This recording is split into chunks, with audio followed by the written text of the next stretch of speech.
மண் மண்பாண்டத்தில் ஒரு பொக்கிஷத்தை பெற்றேன். அவர்தான் இயேசு கிறிஸ்து.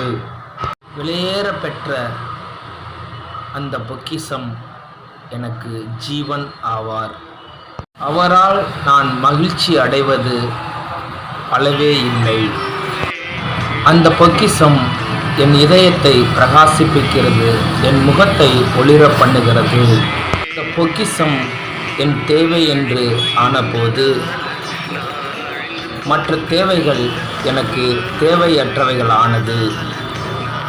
என் கவலைகள் அகன்றது, நம்பிக்கை பெருகினது, பெருகினவைகள் இன்னும் அதிகமாய் பெருகினது, தேவையற்றவைகள் இன்னும் அதிக தேவையற்றவைகளாய் ஆனது. என் மனம் புதிதானதற்கு காரணம் அந்த பொக்கிஷமே. அந்த பொக்கிஷம் இயேசு கிறிஸ்து.